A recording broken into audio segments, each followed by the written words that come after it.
Fala, nação rubro-negra, bom dia já, manda uma ótima semana a todos vocês e a gente vai destacar aqui o choro da Leila, do Abel Ferreira, de todos os palmeirenses ali relacionados à partida, um choro que deu certo, né? Porque a arbitragem foi acuada nos túneis ali de acesso ao próprio vestiário, por segurança do Palmeiras, o árbitro não deu um pênalti claríssimo e o VAR não chamou.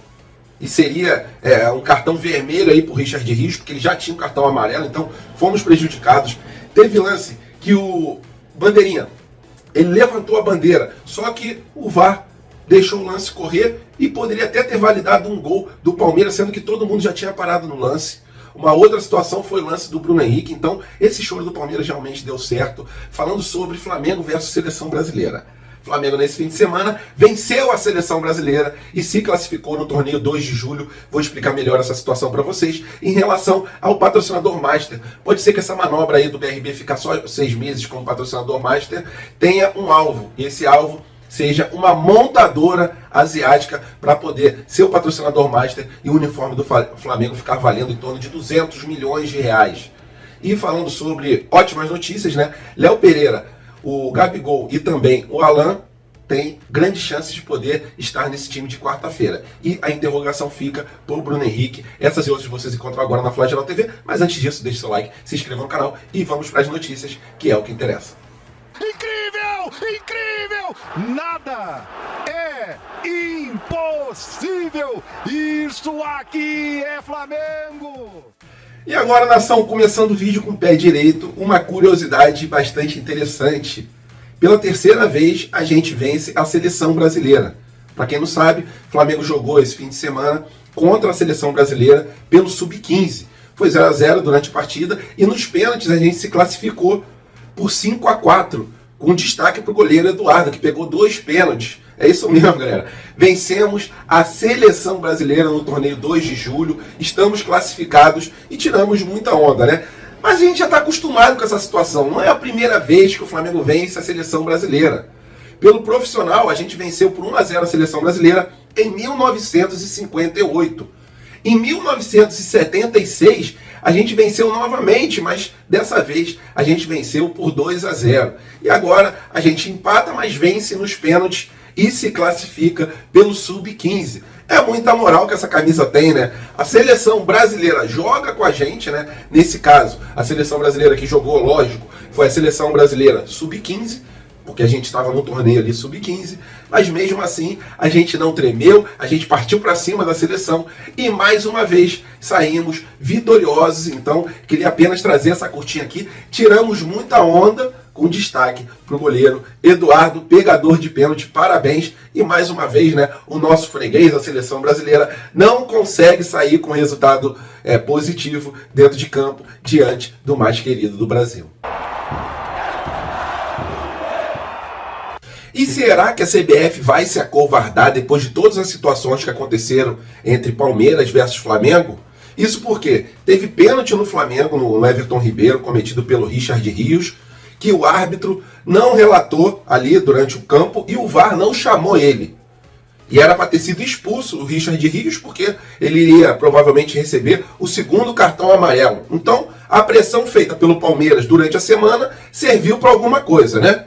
A diretoria do Flamengo vai até a CBF, vai procurar esclarecimentos, o porquê que aconteceu certas situações.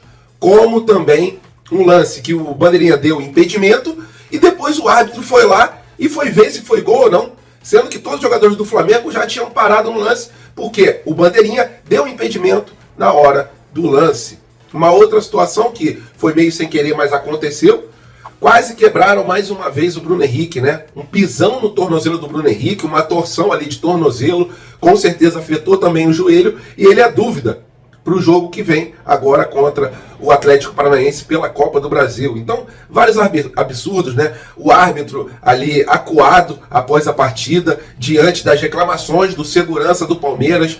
Então, eu quero que a CBF e a STJD faça alguma coisa, porque isso não pode acontecer. Não pode ficar uma pressão tremenda em cima da arbitragem. Chega no dia do jogo, continua a pressão, tem erros de arbitragem contra o time do Flamengo, e aí fica por isso mesmo. Então o correto é quem chora mais Porque a Leila, o Abel, todo mundo lá no Palmeiras chorou pra caramba. E conseguiram alguma coisa por causa do choro. O choro deu certo, né? Bem complicada para mim essa situação. O árbitro relatou o seguinte após o jogo: informo que depois da partida terminada, no túnel de acesso ao vestiário de arbitragem, o senhor Carlos Farto, que é o chefe de segurança da equipe do Palmeiras, veio em direção à equipe de arbitragem proferindo as seguintes palavras: vocês não esperam nenhum delay, apitam sempre antes, pelo amor de Deus, vocês não cumprem a regra, isso não existe, você não é louco de dar o cartão vermelho. Então, galera, o STJD, a CBF, tem que se pronunciar em relação a isso.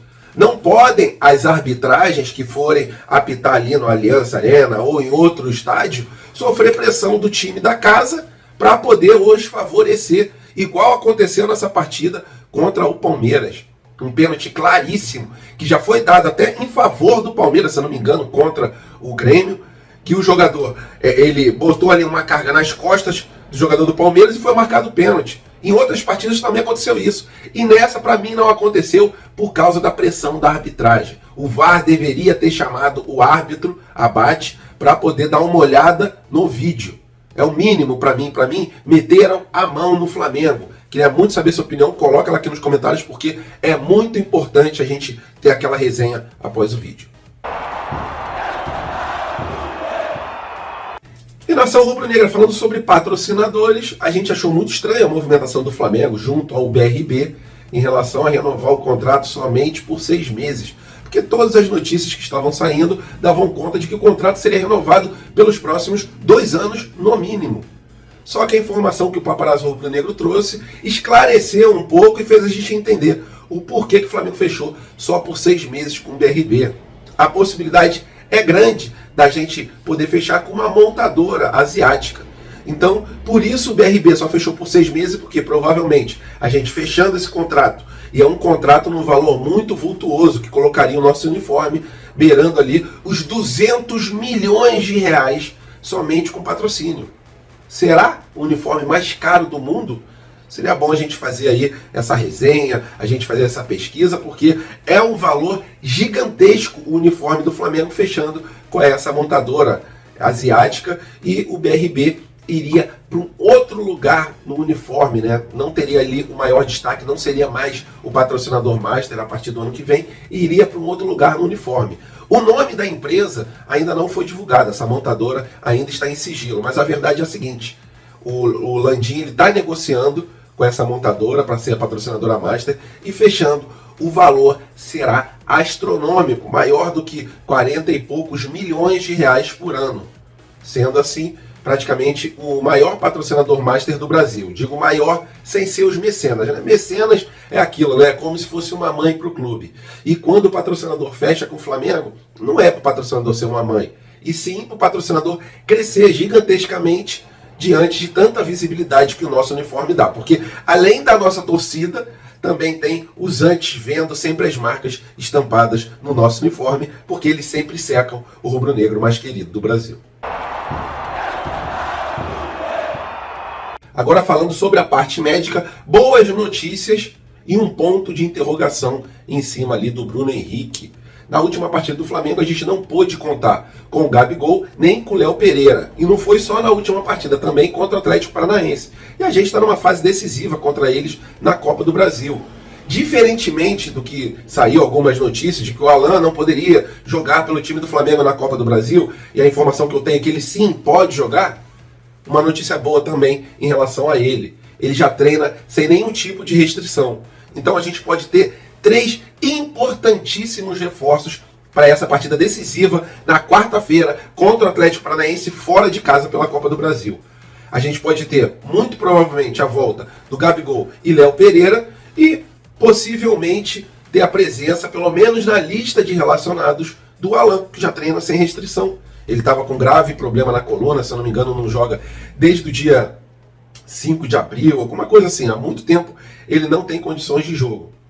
Mas para essa partida de quarta-feira ele pode ter. Então, 3 prováveis reforços para a gente fortalecer o nosso time, e essa dúvida em relação ao Bruno Henrique, né? A Raíssa Ciclistou essa informação de que uma reavaliação seria feita, provavelmente hoje, na data de segunda-feira, e o jogador teria ali o aval ou não do departamento médico para jogar esse jogo importantíssimo diante do Atlético Paranaense. Realmente, aquele lance com o Luan, no finalzinho do jogo já, contra o Palmeiras, que ele torceu realmente o tornozelo ali, deixou a gente bem aflito, né? Porque a gente sabe que uma torção dessa leva algum problema ao joelho.